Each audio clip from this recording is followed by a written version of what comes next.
Fala galera, tudo bem? Tudo certinho aí então?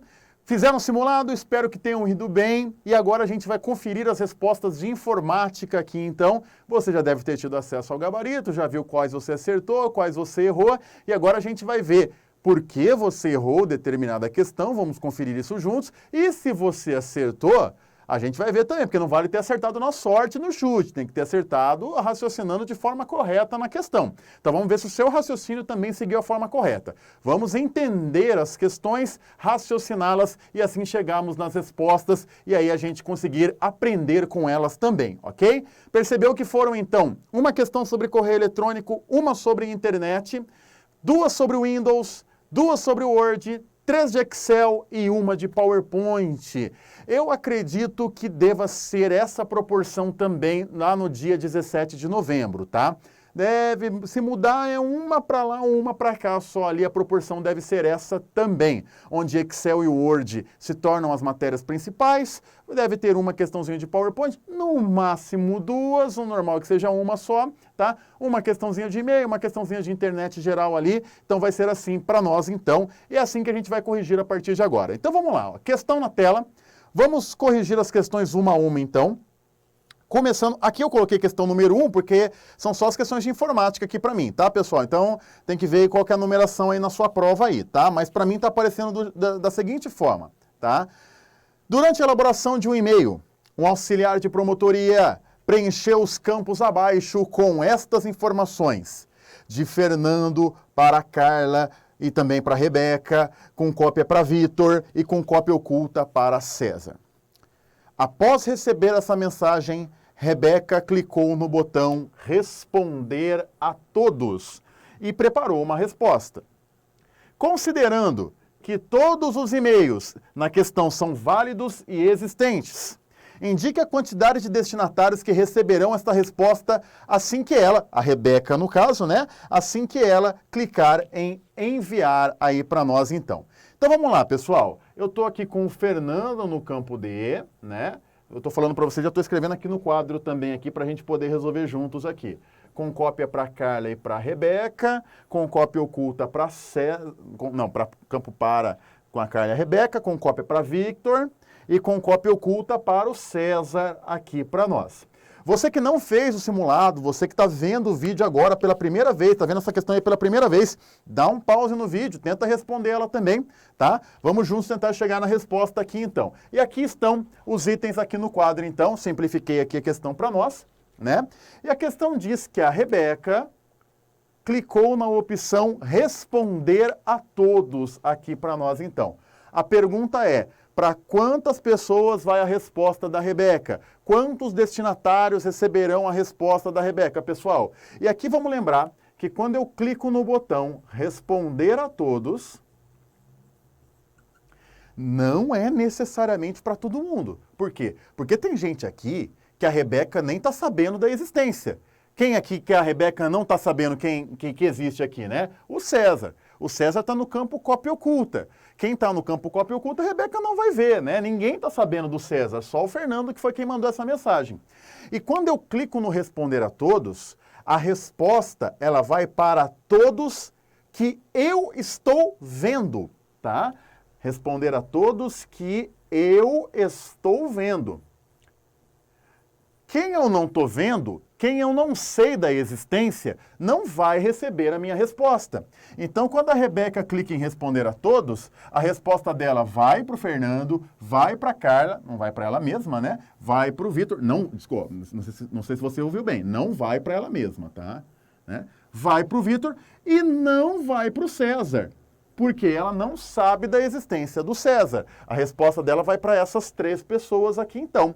É por isso que o gabarito consta, então, que a resposta é que quando ela clicar em Responder a Todos, a resposta dela irá para 3 destinatários aqui, então, tá? Alternativa C aqui para nós, então, tá bom? Vai só para Fernando, Carla e Victor, a resposta dela aqui para nós, então, tá bom? Só vai para as pessoas que ela enxergou, só pessoas que ela viu. Vamos para a próxima questão? Questão sobre navegador. O navegador Google Chrome possui o recurso de navegação anônima. a que não permite que sejam salvos no computador dados como histórico e cookies durante a navegação. Aí a banca pergunta, a banca não, né? Nós perguntamos, uma das formas de abrir uma aba anônima no Google é com a combinação, questão sobre teclas aqui, meus queridos, e nessas alternativas existe uma tecla muito famosa aqui, que é muito usada aqui no Google Chrome, que é para abrir a janela anônima, que é a da alternativa A aqui para nós, tá? Ctrl+Shift+N no Google Chrome vai abrir para nós uma nova janela anônima, uma tecla que é importante conhecer, é importante saber da necessidade dela aí para nós então, tá? Então a resposta dessa número 2 aqui é a de amor aqui para nós. Ctrl+Shift+N é a resposta, é a tecla de atalho que abre a navegação anônima no Google Chrome aqui para nós, pessoal. Marque A nessa questão aqui, então, de navegador de internet aqui, então. Questão 3. Agora vamos para o mundo do Windows agora. No Windows 7, um usuário clicou sobre um arquivo e no menu que foi aberto, ele clicou na opção Propriedades, marcando na janela a seguir o atributo Somente Leitura, tá? A marcação desse atributo aí para nós, tá? A. Impedirá que esse arquivo seja renomeado. B. Impedirá que esse arquivo seja copiado. C. Solicitará a criação de uma senha para a abertura desse arquivo. D. Impedirá que esse arquivo sofra alterações, mas permitirá que seja excluído. E E. Impedirá que esse arquivo sofra alterações e impedirá que ele seja excluído. Galerinha, vamos lembrar o lance do somente leitura agora então, tá? Quando a gente clica com o botão direito do mouse sobre um arquivo, abre um menu de contexto e naquele menu de contexto tem a opção Propriedades. E aí pula uma janelinha com informações gerais sobre aquele arquivo. Tamanho, endereço, extensão, quem pode abri-lo, qual programa ele pertence. E lá embaixo tem dois atributos, tem o somente leitura e tem o oculto. A questão fala do somente leitura. Ela pergunta, o que acontece quando eu clico na opção somente leitura desse arquivo, tá? Vamos voltar aqui às opções. A. Impede que esse arquivo seja renomeado. Não, pessoal. Um arquivo que está como somente leitura, do lado de fora dele eu posso fazer essas coisas, posso renomeá-lo, por exemplo, tá? B. Impede que esse arquivo seja copiado. Posso copiar sim, tá bom? Eu posso renomear, posso copiar, tá bom? C. Solicitará a criação de uma senha para a abertura desse arquivo. Talvez alguns de vocês tenham marcado essa opção. Mas quando eu simplesmente estou no Windows e marco a opção de somente leitura, não é ali que é para se criar senhas para o arquivo. A gente cria senhas dentro do próprio programa, dentro do Word, dentro do Excel, dentro do PowerPoint, lá que eu crio senhas. Quando eu faço esse procedimento aqui da questão, não é para criação de senhas, tá bom? Então, não é essa C de casa. O somente leitura, quando eu marco ele no Windows, não cria senhas para nós, tá? Ficamos entre a D e a E. As duas falam que esse arquivo vai ser impedido de sofrer alterações. Beleza, isso é verdade, então. A característica principal do somente leitura é impedir que nós façamos mudanças dentro desse arquivo, tá? Mas, vamos lá, a D de dado fala assim, impede que esse arquivo sofra alterações, mas permite que ele seja excluído. E a E de escola fala que ele não vai conseguir ser excluído. Turma, posso excluir sim, tá? Então, quando um arquivo está como somente leitura, além de poder renomear, além de poder copiar, eu também posso excluí-lo. O somente leitura não vai impedir a exclusão desse arquivo.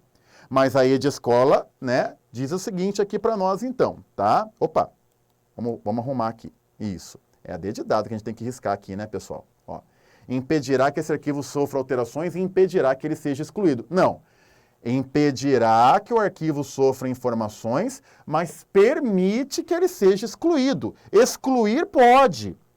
Para excluir um arquivo, pessoal, o fato dele estar como somente leitura não vai proibir a exclusão. O somente leitura, ele impede somente alterações dentro do arquivo. Somente alterações dentro do arquivo, tá bom? Do lado de fora, mover, recortar, copiar, renomear, deletar, tudo isso não tem problema. Tudo isso, mesmo ele estando como somente leitura, poderá ser feito. Então, marquemos a D aqui como alternativa correta dessa questão aqui, pessoal. Mais uma aqui agora. Assinale a alternativa que é possível realizar ao se usar o bloco de notas no Windows 7. A. Alterar a cor do texto. B. Aplicar o efeito de negrito. C. Alterar o alinhamento do texto. D. Aplicar o efeito de sublinhado. E E. Inserção de tabelas no texto. Galerinha querida, meus alunos, que eu já começo a sentir saudade, porque já está chegando já o dia da prova de vocês. Só uma dessas opções dá para fazer no bloco de notas. As outras não dá, tá? No bloco de notas, não dá para alterar cor de texto. O bloco de notas não trabalha com cor. No bloco de notas, não dá para inserir tabelas no texto. O bloco de notas não trabalha com nenhum tipo de elemento gráfico. Ele não trabalha com tabelas, ele não trabalha com imagens, não trabalha com formas geométricas, não trabalha com cabeçalho, não trabalha com rodapé, não trabalha com nada disso, tá bom? Então, não vale. Não é possível colocar no bloco de notas o efeito de sublinhado, pessoal. Tá? E também não é possível mexer com alinhar à esquerda, centralizar, alinhar à direita. Também não fazemos isso no bloco de notas. No bloco de notas a gente pode alterar o tipo da letra, o tamanho, negrito, itálico dá, tá? Essas opções aqui nós temos no bloco de notas, tá bom? Tipo da letra, tamanho da letra, negrito e itálico. Tá? Como a B de bola acusa aqui. E isso torna ela correta pra gente, tá, pessoal? É o único das alternativas aqui que dá para fazer no bloco de notas. Veja, não confunda o programa, hein? Tô falando de WordPad, não. Tô falando do blocão de notas. Aquele só para fazer anotações básicas aí para nós, então. Então, marque B de bola aí nessa próxima questão de Windows aí. Agora, vamos para questões de Word, pessoal. Vamos lá, então? Vamos lá. Word na tela agora. Oh, mostrei a resposta, não pode, tá? Assinale a alternativa correta a respeito do Microsoft Word 2010. Alternativa A. A combinação Ctrl S permite abrir o comando substituir. Vamos uma por uma, né, pessoal? Para já não fazer confusão aqui. A A está errada, hein, pessoal? Ctrl S é sublinhado. Né? Sublinhado. E substituir é Ctrl U, tá? Então já tem uma combinação de teclas errada aqui para nós, tá? Essa A está errada porque ele deu a combinação de um comando, levou a outro, não tem nada a ver. B de bola, Ctrl A permite selecionar todo o texto. E aí, galera? O que você acha dessa daí? Você que está vendo esse vídeo agora aí pela primeira vez. Tá errado, hein? Ctrl A não é para selecionar todo o texto no Word, é uma pegadinha aqui, porque se a questão fosse de Windows, para selecionar os arquivos dentro de uma pasta, para selecionar os arquivos dentro de uma janela é Ctrl A, isso é mesmo. Mas para selecionar todo o texto dentro do Word, não é Ctrl A, tá, pessoal? É Ctrl T, né? Para selecionar todo o texto no Word aqui é Ctrl T. Ctrl A no Word é o comando abrir, tá? Ctrl A no Word, ele abre um documento que já exista no computador. Vai abrir uma janelinha para você escolher um documento que já exista no computador, tá bom?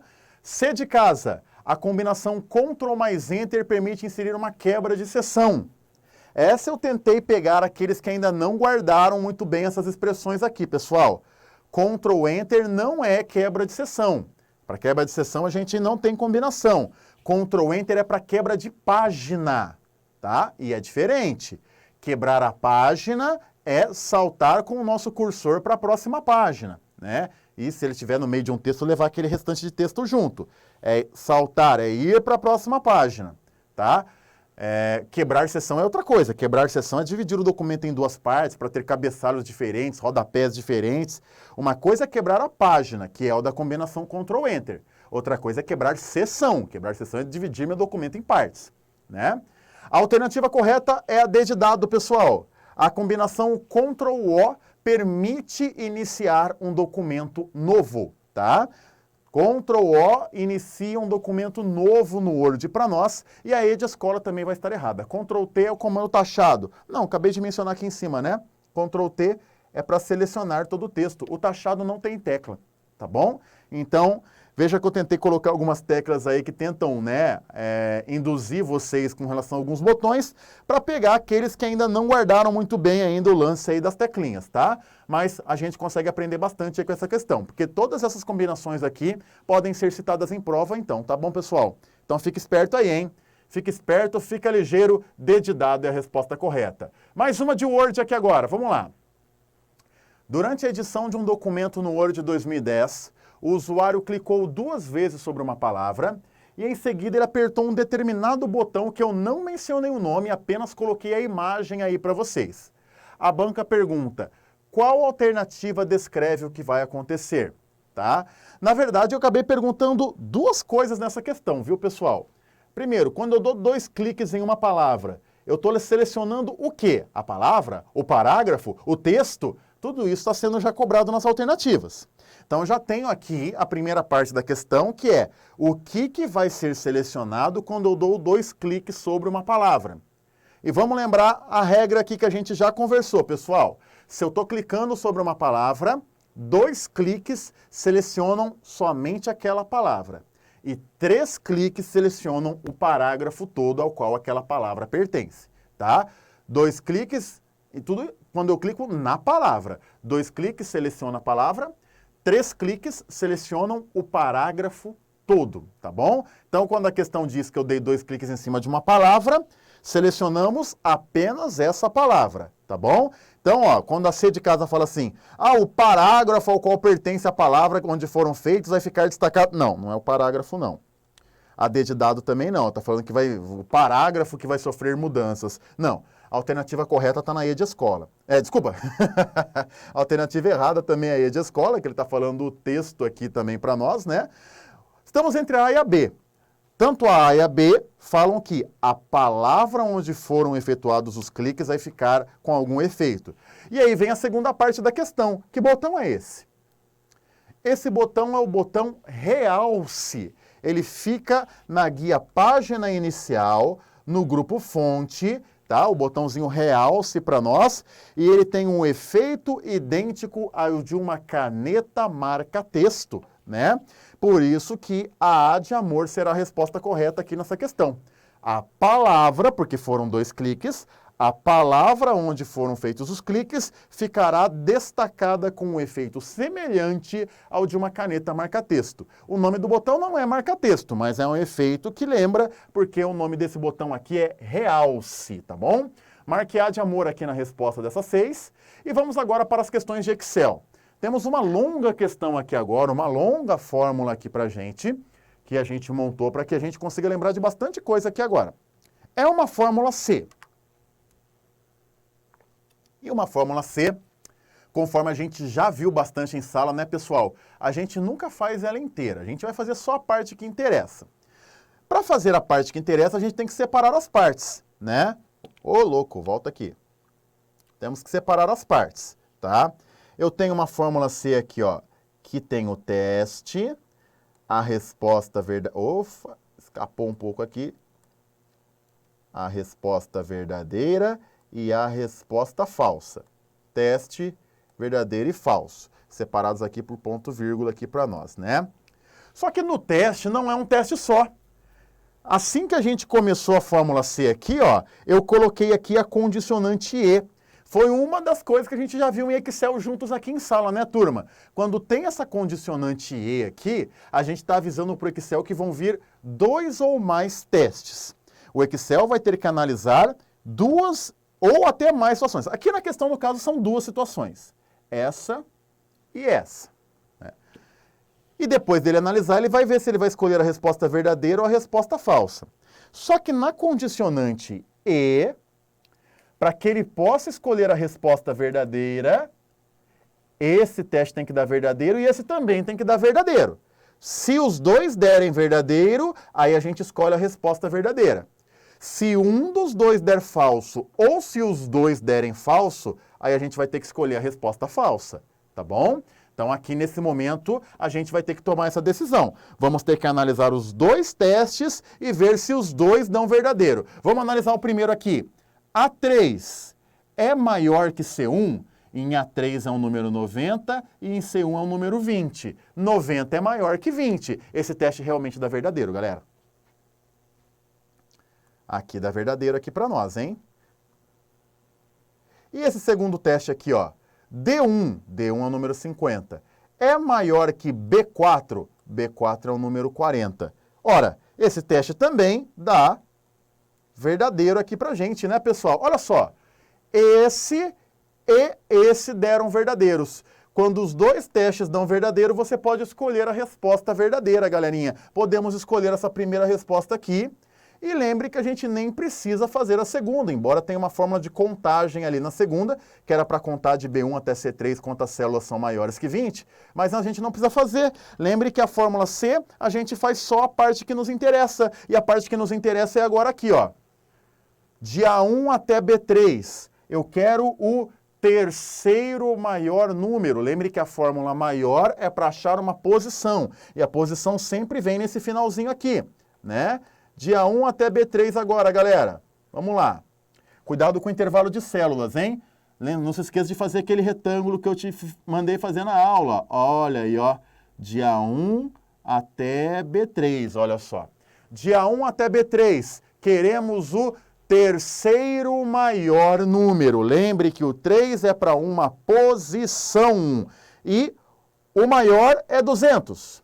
O segundo maior é 100. O terceiro maior é 90 aqui para nós, galerinha. 90 é exatamente o número que está na alternativa A aqui para nós, já que o teste deu verdadeiro e a resposta verdadeira pede que a gente resolva essa fórmula dá 90. Muito bem, galerinha, há de amor aqui a resposta dessa. Mais uma de Excel. Durante a edição de uma planilha no Excel, a célula A3 possui nela o número 37. Um usuário selecionou essa célula e em seguida clicou no botão. Temos aqui o botão estilos de porcentagem, né, pessoal? O botão de porcentagem aqui pra gente. A banca pergunta, no caso, eu perguntei para vocês. Qual é o número que vai aparecer agora na célula A3 aí para nós então, pessoal? Vamos lá. Ó, vamos aqui olhar aqui um pouquinho o nosso quadro de novo, tá? Esse é o número que estava lá. Clicamos no botão de porcentagem. Lembra do conselho que eu disse em sala de aula para você que já teve aula aqui com o professor aqui, seja no curso de promotoria ou seja em outros cursos? Quando a gente clica no botão de porcentagem, não é para botar direto o símbolo de porcentagem, porque aí eu estaria matematicamente alterando esse valor aqui. 37 não é a mesma coisa que 37%, né? Como que a gente deve pensar? Toda vez que eu clicar no botão de porcentagem, você vai multiplicar esse número por 100 e vai colocar o símbolo de porcentagem, tá? Porque fazendo isso, a gente não alterou matematicamente esse número. 3.700%. 3.700% é a mesma coisa que 3.700 por 100, que é igual ao 37, olha só. Então, 37 é a mesma coisa que 3.700%, né? Esse é o 37 no formato de porcentagem aqui para nós. Lembrem dessa regrinha clássica. Multiplica por 100 e bota o símbolo de porcentagem, tá bom? Assim você não erra esse tipo de conteúdo aí para nós. Por isso, galerinha, 3.700% está na alternativa E aqui para nós. E de escola aqui para gente. Marque E. E mais uma do Excel saiu da nossa frente. Mais uma agora, questão 9. Mais uma aí, 3 de Excel aí, porque é para coroar aí o conteúdo mesmo. Temos aqui, né, uma questão com uma planilha de alguns salários. Salário de agente, delegado, perito, outro agente, investigador, outro agente. E a banca está perguntando o seguinte. Qual é a fórmula correta que eu devo usar caso um usuário deseje saber o valor total dos salários do cargo de agente, tá? Bom, e aí eu propus algumas aqui para você, tá? Só que algumas aqui, pessoal, não vai dar certo, tá? Já que eu quero somar somente quem é do cargo agente, eu não posso fazer uma soma aqui direto. Não posso falar assim, soma B3, B8, ponto, vírgula, agente, que o Excel não entende. Ele vai acabar somando B3, B8 geral. Não vai dar certo, tá? E a E de escola também não vai dar certo, tá? Não adianta eu escrever a palavra agente que o Excel não vai entender na fórmula soma, tá? Quando eu quero somar algumas informações que sejam relacionados a uma regra, a um critério, né? A gente vai ter que usar a fórmula soma-C. E como é que é a fórmula soma-C mesmo? Ela é composta do seguinte, ó. Ela é composta de um intervalo. Nesse intervalo eu estabeleço um filtro e só depois eu informo a coluna onde estão os números que vão ser somados. Um intervalo, um filtro e uma soma, tá? Turma, a soma, a coluna onde estão os números que vão participar da soma, são os últimos que eu informo. Então, na B de bola, por exemplo, está errado, porque eu comecei informando aqui de B3 até B8. Não, a coluna da soma eu deixo para o final, tá? Aqui eu fiz uma inversão aqui, quem caiu nessa aqui é porque montou errado a fórmula, tá? Aqui os valores estão em posições invertidas. O B3 até B8, que são os números que deveriam participar da soma, eles têm que ficar na parte final da soma C, tá? Então a soma C, ela começa comigo montando um filtro. Já que eu quero somar o salário dos agentes, eu falo para Excel, de A3 até A8, você vai separar a palavra agente. Você vai destacar a palavra agente. Então, vamos tirar essa B de bola aqui, né? Eu poderia escrever aqui a palavra agente. Agente. Mas eu fiz uma maluquice aqui que dá certo fazer no Excel, pessoal. Que eu queria ver se você entenderia se tivesse assim. Em vez de eu escrever a palavra agente, eu mencionei uma célula onde está a palavra agente. Eu mencionei a célula D6. Então, o que o Excel vai entender aqui? De A3 até A8 é para destacar as células que têm o mesmo valor que está na célula D6, que tem a palavra agente, tá? Então, o Excel já entendeu que de A3 até A8 é para separar a palavra agente. E depois eu informo aqui a coluna da soma, de B3 até B8. Ele vai somar tudo de B3 até B8, professor? Não, na fórmula soma-C, ele só soma aquelas que estão ligadas àquele filtro, que foi a palavra agente, que a gente disse aqui para o Excel. Por isso que é C de casa, pessoal. Com a C de casa, o Excel vai somar apenas as células que estão ligadas à palavra agente. Aí para nós, então, marque C nessa 9 aí. Depois, quem for meus alunos que não entenderam, depois me chamem aqui na escola, hein, galerinha? Mas nessa questão aí não tem choradeira, hein? Não pode chorar, não tem recurso aqui não. E a última, pessoal, questão número 10, que vai encerrar aqui as questões de informática. E esse vídeo de quase meia hora aqui que eu tentei ser o máximo cuidadoso possível explicando as questões aqui para vocês. No PowerPoint, um usuário deseja que durante a apresentação de slides, durante a troca de slide, do slide 5 para o slide 6, haja um efeito dinâmico para surgir esse slide 6. Eu quero que tenha um enfeite, seja todo dinâmico, seja todo lindão a troca do slide 5 para o slide 6.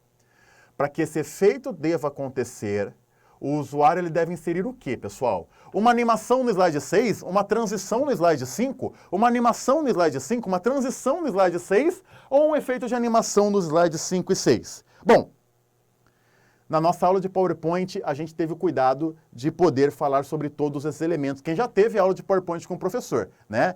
Tem turmas aí que ainda não chegaram lá, mas já podemos ter que treinar aqui.